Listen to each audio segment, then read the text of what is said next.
opportunity to speak with you. Before I begin, I have a favor to ask each and every one of you. If you are able, please raise your right hand in the air. And with your left hand, give your right forearm a squeeze, just like this. Try to remember that feeling.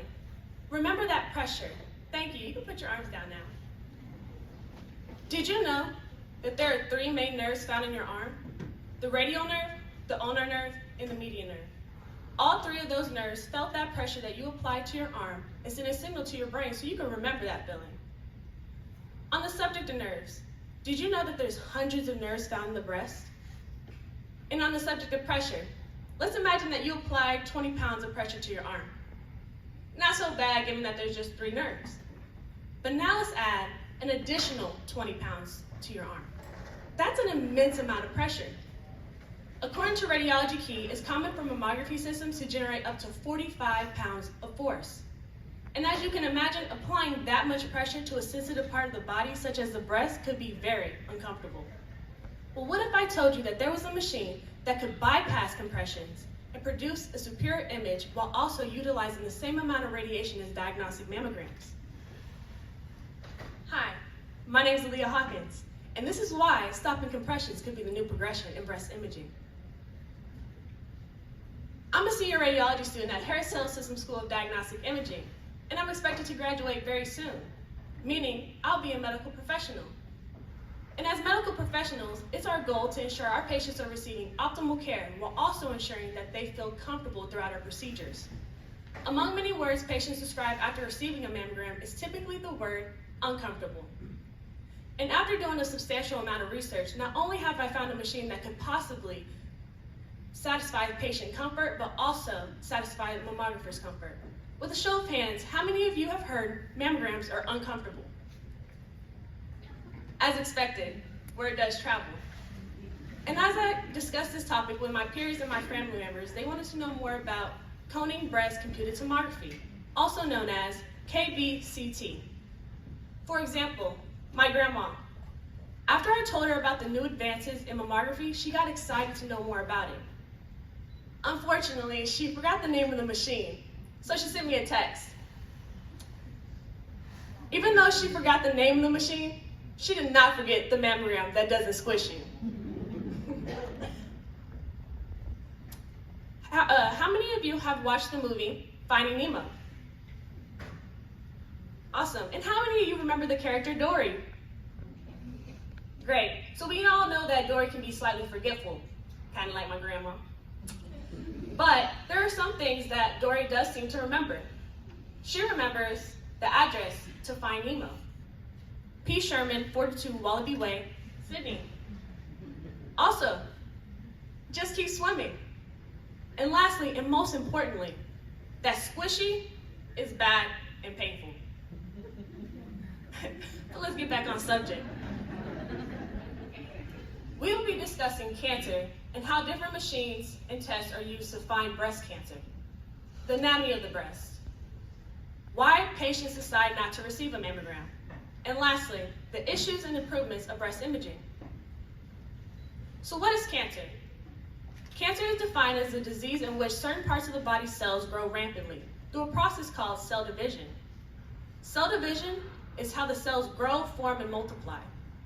These cells can later form tumors. So what are tumors? Tumors are an abnormal growth in cells that are found in the tissue. And there's 2 types. We have malignant and benign. Malignant is cancerous, while benign is non-cancerous. The image to your left depicts benign cells, and the image to your right depicts malignant cells. Benign cells stay locally in one area, while malignant cells travel to various parts of the body through a process called metastasis. The cancer that we'll be discussing today is breast cancer. So how do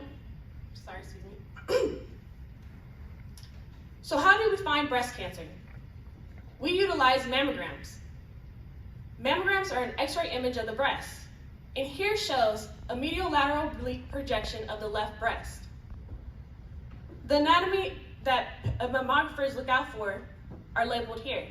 We have the Lactherus duct, the lobules, the nipple, adipose tissue, pectoralis major muscle, and lastly, the inframammary fold, also known as the IMF. So why do patients decide not to receive a mammogram? One being anxiety. Patients are afraid of knowing the truth. They know that there's a chance that when they walk into a clinic site that there is a chance that they will receive bad news. Also, they know compressions can be painful. They've either heard that compressions can be painful, or they've already received a mammogram and they already know how mammograms feel. Inaccuracy. Mammograms can be inaccurate. They can give you a false positive or false negative result, which could lead to misdiagnosis. A false positive result says that the patient does have cancer when in fact they don't have cancer. And a false negative result says that the patient doesn't have cancer when in fact they do have cancer. And lastly, misinformation. A lot of patients don't even know when to receive a mammogram. But let's talk more about inaccuracy. As x-rays travel through the breast, they can run into overlapping of tissue.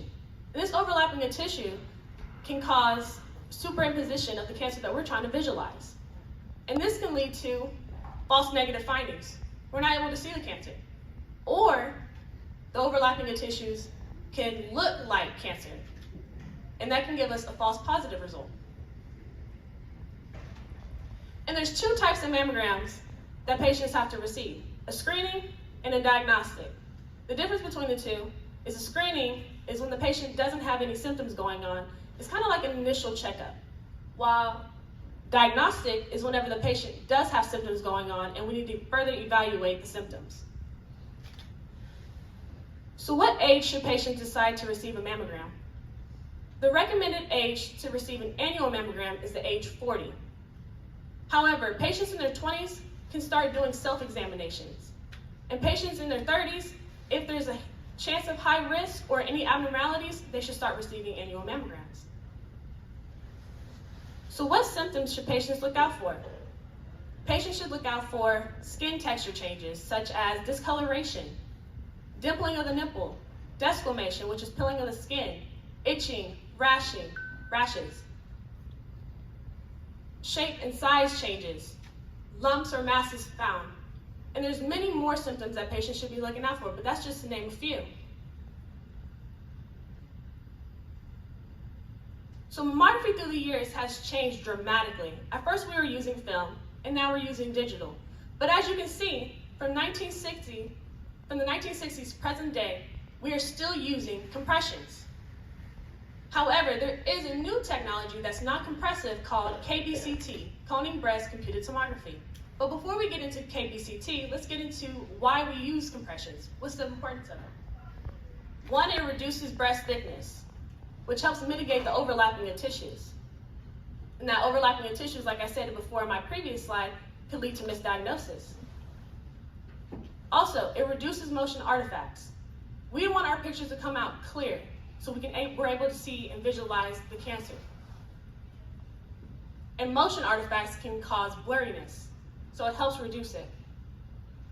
Lastly, less radiation exposure. If there's less radiation exposure, there's less radiation dose to our patients.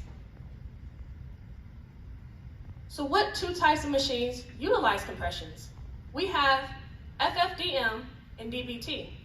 FFDM, also known as full field digital mammography, uses 2D imaging, while DBT, digital breast tomosynthesis, uses slice 3D, also known as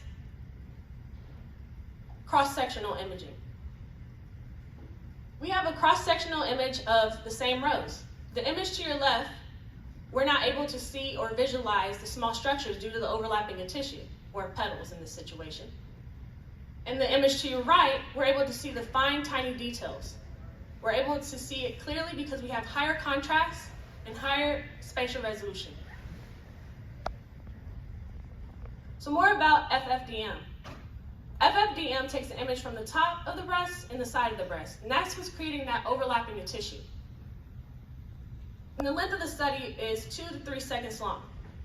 And we're not able to visualize the small structures here because of the overlapping of tissue. While DBT, digital breast tomosynthesis, takes 15 images in an arc formation around the breast. This helps mitigate the overlapping of tissue. and creates our thin slice imaging. The length of the study is 4 seconds long. Let's put a pin in compressions, and let's talk more about Koning Breast Computed Tomography. Koning Breast Computed Tomography provides isotropical accurate images. And what do I mean by isotropical accurate images? I mean that when I say isotropical, I mean going around the breast in a 360-degree rotation, which creates a real 3D image. KBCT also provides diagnostic and biopsy-guided exams with and without the use of contrast in comparison to conventional mammography. Radiation dose was also measured as the same amount of diagnostic mammograms. And since we're no longer using compressions, there's less chance of implant rupture. As you see in the balloon, we do not want that happening to the breast. And lastly, Koning Breast Computed Tomography is FDA approved for diagnostic mammograms. So how does it work? The patient lays down in a prone position on the table comfortably with no compressions. The X-ray beam travels in a 360-degree rotation around the breast, which provides our isotropical image. The exposure is 7 to 10 seconds long. And lastly, when the table rises, we're able to have access to the breast, and this is how we do our biopsy-guided exams. And the difference between our biopsy-guided exams that we use with KBCT and stereotactical biopsy exams is KBCT provides precision, so the radiologist knows exactly where they want to pinpoint and insert the needle. So these are the outputs of KBCT. We have non-contrast and contrast enhancement. When we use our contrast enhancement, we're able to visualize the blood vessels and see calcifications. Calcifications are calciums deposited in the tissue, and we're able to visualize calcifications as small as 200 microns.